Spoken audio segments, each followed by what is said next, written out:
Hello friend, ધોરણ 10 ના વિદ્યાર્થીઓનું સ્વાગત કરું છું. ધોરણ 10 ગણિતની અંદર આપણે લઈએ છીએ પ્રકરણ 8 ત્રિકોણમિતિનો પરિચય અને એની અંદર સ્વાધ્યાય 8.2 એનો આપણે ત્રીજો દાખલો કરવાનો છે. જુઓ તમારા પાઠ્યપુસ્તકમાં પાના નંબર 110 ઉપર સ્વાધ્યાય 8.2 અને ત્રીજો દાખલો છે. જો 10a plus b બરાબર √3 અને 10a minus b 1/√3 a plus b greater than or equal to 0 less than or equal to 19 તો a greater than b તો a અને b શોધો. જો હવે આપણે લઈએ છીએ સ્વાધ્યાય 8.2 દાખલા નંબર 3. જો 10a plus b બરાબર √3 10a plus b બરાબર આપ્યું છે √3 અને 10a minus b બરાબર આપણને આપ્યું છે 1/√3. a વત્તા b 0 થી મોટા અને 90 અથવા એનાથી બરાબર છે અને a છે હંમેશા b થી મોટા છે. a અને b શોધો. a greater than b a છે એ b થી મોટા છે. હવે જો હવે 10a plus b બરાબર √3 તો √3 છે કોની કિંમત 10 માં √3 થાય આપણે કોષ્ટક છે એ પ્રમાણે જોઈએ તો 10a plus b √3 કોની કિંમત થાય તો કે 10 60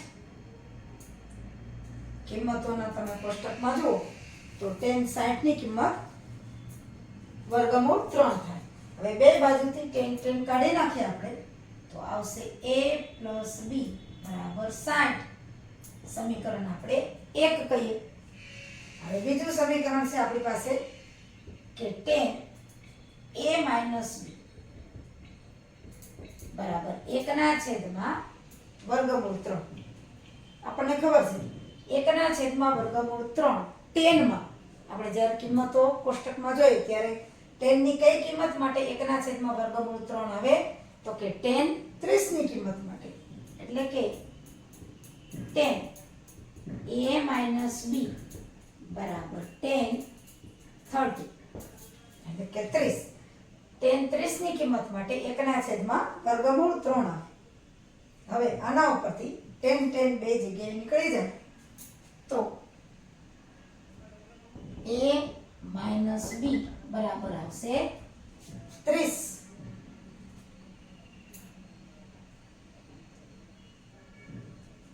તો a કૌંસની જરૂર નથી બરાબર 30. સમીકરણ આપણે 2. હવે જો સમીકરણ 1 છે a વત્તા b બરાબર 60. સમીકરણ 2 છે a ઓછા b બરાબર 30. તો સમીકરણ 1 વત્તા 2 લેતા આપણે 1 અને 2 નો સરવાળો કરીએ તો સમીકરણ 1 શું છે તો કે a વત્તા b બરાબર 60 અને સમીકરણ બીજું છે a ઓછા b બરાબર 30. સરવાળો કરીએ એટલે નિશાની બધી એ જ રહેશે. a વત્તા a બે વત્તા છે એટલે 2a. હવે અહીં જુઓ પ્લસ b અને માઇનસ b નીકળી જાય એટલે 0 અને 60 અને 30 આવશે 90. તો આપણી પાસે 2a બરાબર 90 તો a બરાબર 90/2 તો a બરાબર આવશે 45. તો હવે a ની કિંમત આપણે સમીકરણ 1 માં મૂકતા એ આપણને જે મળ્યા છે 45 એની આપણે કિંમત સમીકરણ 1 માં મૂકીએ. સમીકરણ 1 શું છે તો કે a વત્તા b બરાબર 60. એમાં આપણે ખૂણા a જે છે એની કિંમત મૂકી. હવે આપણને a ની કિંમત મળી છે 45. તો આપણી પાસે સમીકરણ છે, પહેલું સમીકરણ કે a વત્તા b બરાબર 60. તો એની જગ્યાએ આપણે 45 મૂકીએ તો 45 વત્તા b બરાબર 60. 45 આ બાજુ પ્લસ છે, સામેની બાજુ જશે તો માઇનસ, કે b બરાબર 60 ઓછા 45. તો b બરાબર આવશે 15. આપણને કીધું હતું a અને b શોધો અને a ગ્રેટર ધેન b. જો a 45 અને b 15 થઈ ગયા. a ગ્રેટર ધેન b છે. આપણને કિંમત શોધવાનું કીધું હતું. એટલે a અને b આપણને મળી ગયા. a બરાબર 45 અને b બરાબર 15. આપણને જે જવાબ કીધો હતો કે a છે એ b થી મોટા છે, એટલે a 45 અને b 15. હવે જુઓ, હવે જોઈએ દાખલા નંબર 4. નીચેના વિધાનો સત્ય છે કે અસત્ય તે જણાવો અને તમારા જવાબની યથાર્થતા ચકાસો. એટલે કે જવાબ કેવી રીતના સત્ય છે એ જણાવો, અથવા તો અસત્ય હોય તો પણ કેવી રીતના છે, એટલે દાખલો ગણવાનો રહેશે. હવે જુઓ, પહેલું sin a plus b બરાબર sin a વત્તા sin b. દાખલા નંબર 4 અને એમાં પહેલું sin a plus b બરાબર sin a વત્તા sin b. હવે ધારો કે આપણે એમાં કોઈ પણ કિંમત કહી દઈએ. ધારો કે a બરાબર b બરાબર 30 લેતા આપણે 30 લઈ લઈએ, કોઈ પણ ખૂણો લઈ શકો. તો sin a plus b બરાબર sin 30 વત્તા 30 એટલે કે sin 60. તો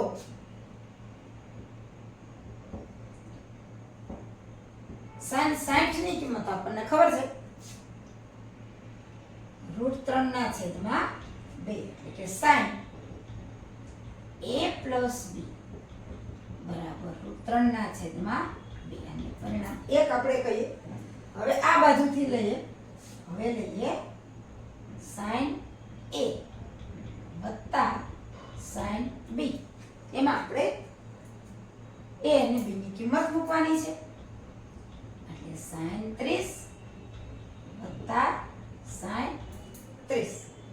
તો sin 30 એટલે આપણને ખબર છે 1 ના છેદમાં 2, અને આમાં પણ sin 30 એટલે 1 ના છેદમાં 2.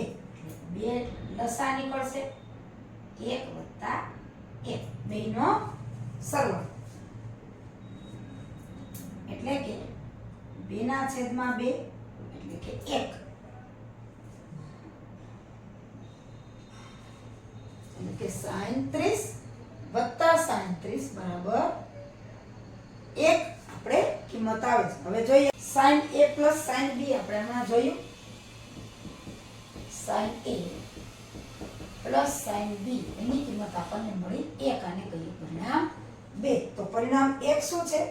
તો કે sin a plus b √3 ના છેદમાં 2 sin a plus b √3 ના છેદમાં 2 એટલે કે આને પરિણામ 1 કહીએ.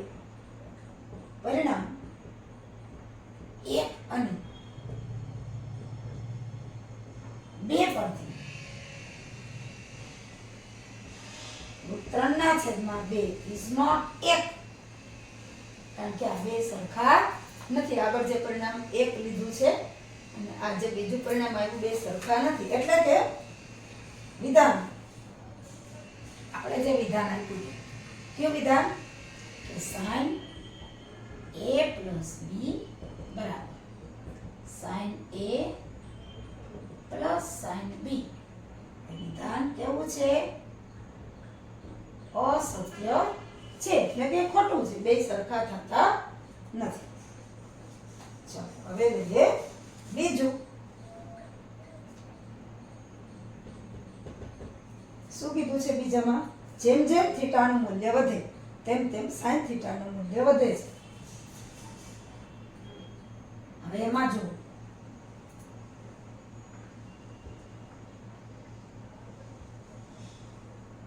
જેમ જેમ થીટાનું મૂલ્ય વધે તેમ તેમ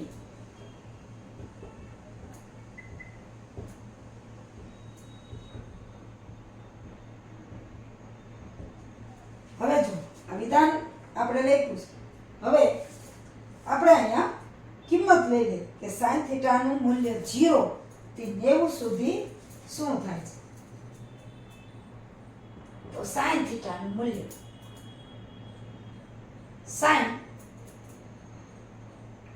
0 માં છે 0, 30 માં છે 1/2, પછી 45 માં છે 1/2, 60 માં છે √3/2 અને 90 માં છે 1. હવે જો આ sin થીટાનું મૂલ્ય છે કે જો 0 હોય 0 અંશમાં 0, 30 માં 1/2, 45 માં 1/2, 60 માં √3/2 અને 90 માં 1. એટલે 0 થી અડધું, પછી એથી વધતું 1 સુધી પહોંચે છે. 0 થી 1 થાય છે એટલે કે જેમ જેમ થીટાનું મૂલ્ય વધે તેમ તેમ sin થીટાનું મૂલ્ય વધે છે. તો આપણે કહી શકીએ કે આ વિધાન સત્ય છે, કારણ કે 0 થી 1/2, 1/2, 3/2 જેમ થીટાનું મૂલ્ય વધતું જાય છે તેમ તેમ sin થીટાનું મૂલ્ય પણ વધે છે. એટલે આ વિધાન સત્ય છે. હવે લઈએ ત્રીજું. એમાં શું કીધું છે? જેમ થીટાનું મૂલ્ય વધે તેમ cos થીટાનું મૂલ્ય વધે છે. જેમ જેમ થીટાનું મૂલ્ય વધે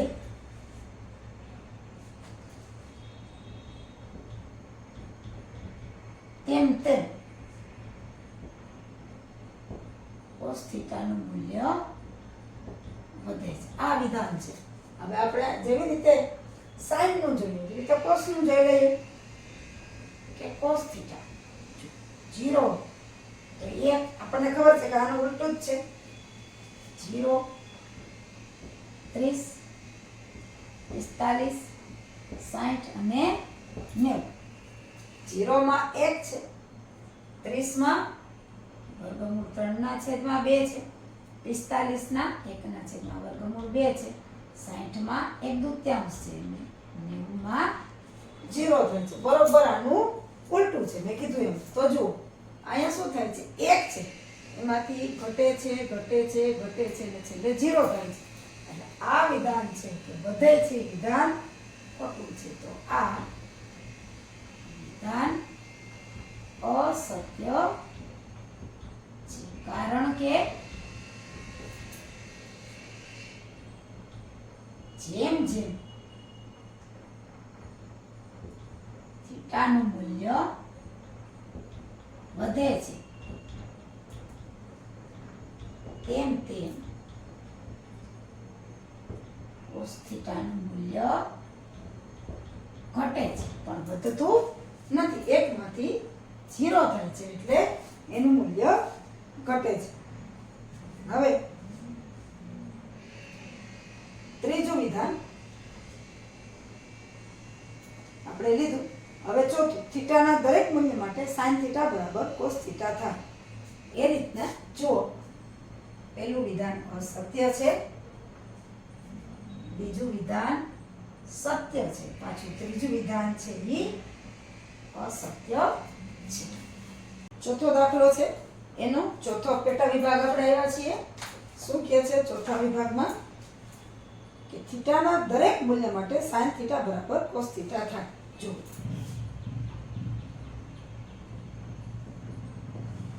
ચોથો દાખલો, થીટાના દરેક મૂલ્ય માટે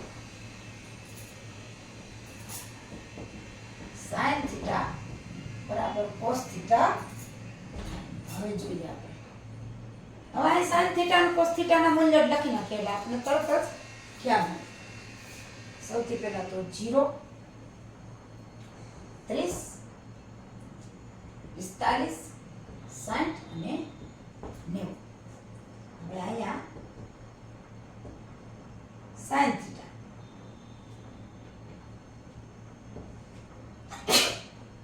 એનું મૂલ્ય અહીંયા છે 0, 30 માં છે 1/2, 45 માં છે 1/વર્ગમૂળ 2, 60 માં છે √3/2 અને 90 માં છે 1. એવી જ રીતે cos થીટા અહીંયા 1 છે, અહીંયા છે √3/2, 45 ની 1/વર્ગમૂળ 2, 60 ની કિંમત છે 1/2 અને અહીંયા છે 0. હવે જો આપણને કીધું છે કે થીટાના દરેક મૂલ્ય માટે sin થીટા અને cos થીટા બરાબર થાય. ફક્ત 45 ના ખૂણા માટે જ બે બરાબર થાય છે.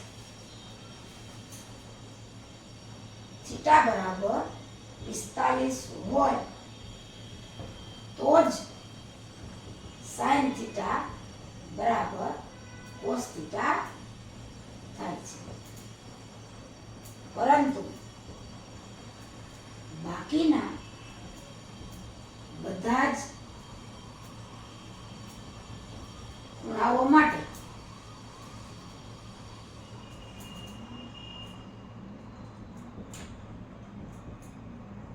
sin theta is not cos theta. તેથી એટલે કે આપેલ વિધાન છે એ અસત્ય છે. આપેલ વિધાન અસત્ય દરેક ખૂણા માટે શક્ય નથી. ફક્ત 45 હોય તો જ આ બરાબર થાય છે. બાકીના બધા જ ખૂણા માટે sin થીટા અને cos થીટા બરાબર નથી. એટલે આ જે વિધાન છે કે થીટાના દરેક મૂલ્ય માટે sin થીટા અને cos થીટા સરખા થાય છે, વિધાન અસત્ય છે. ત્યાર પછી લઈએ આપણે ચોથું વિધાન. શું કીધું છે? a બરાબર 0 માટે cot a અવ્યાખ્યાયિત છે. a બરાબર 0 માટે cot a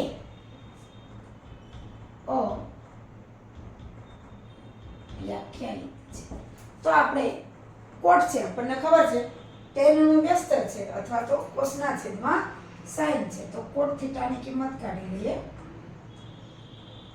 cot a અહીંયા આપણે 0, 30, 45, 60 અને 90.